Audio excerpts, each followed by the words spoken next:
I was thinking as I was riding there about the difference between living your own life or living your life based on someone else's desires or to please someone else.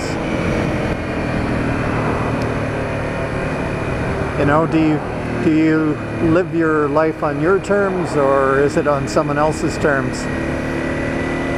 I think a lot of people do that. They live their life based on what other people want them to do, and so they please and serve and follow, that sort of thing, rather than grab life by the horns and direct it, you know, to the way they want.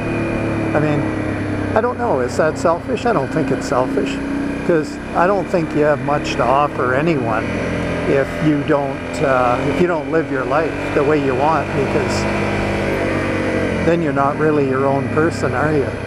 So what have you got? What can you offer? So I think that's really vital.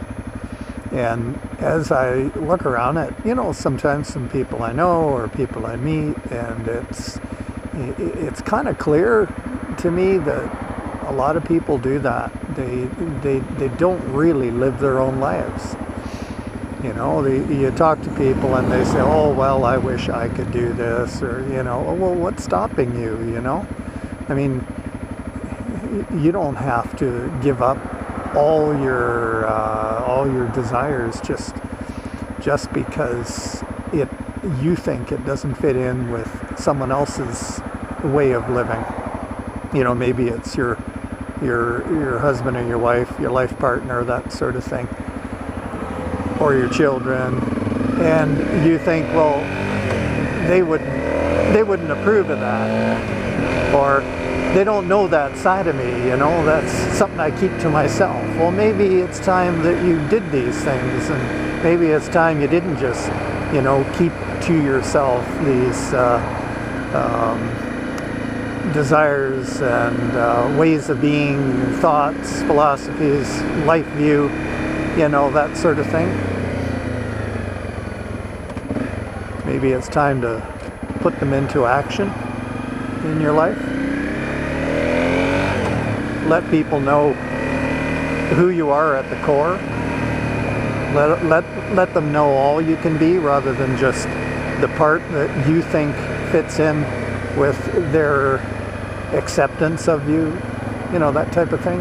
I think we live a lot of our lives sometimes based on how we feel other people think of us. You know, do they accept us?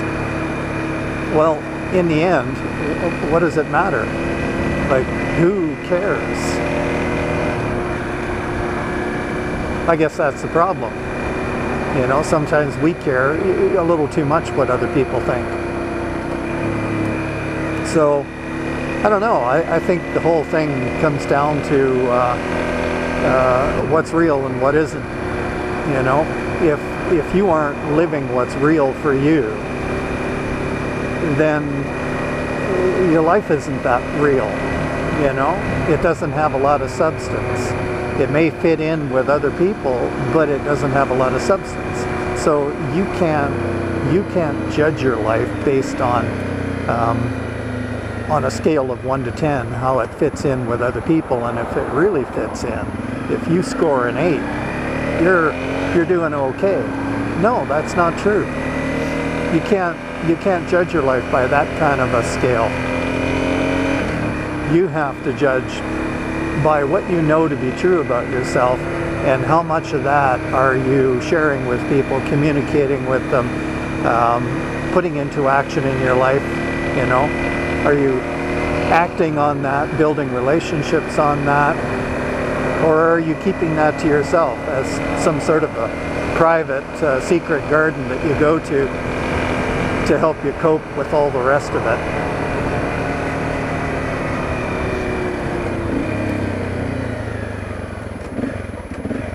So there's some thoughts to think about.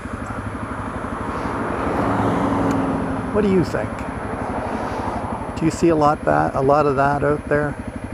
People you know, or you know, do you feel that that's an aspect of your life? I know it has been of mine.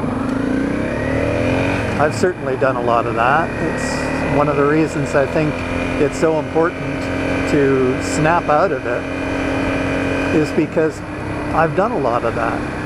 And I know that it's a big waste. It doesn't achieve anything. You know, especially when it comes to relationship. I mean, you know, if you're pleasing your partner by hiding some of the best things in yourself, well, that ain't going to get that relationship anywhere good. So, and you might surprise yourself on the acceptance you get from people, including your partner, if you bring these things out, these sides of yourself that maybe they don't know too well. They might surprise you. Anyway, food for thought. Just some random musings on a pleasant Sunday ride.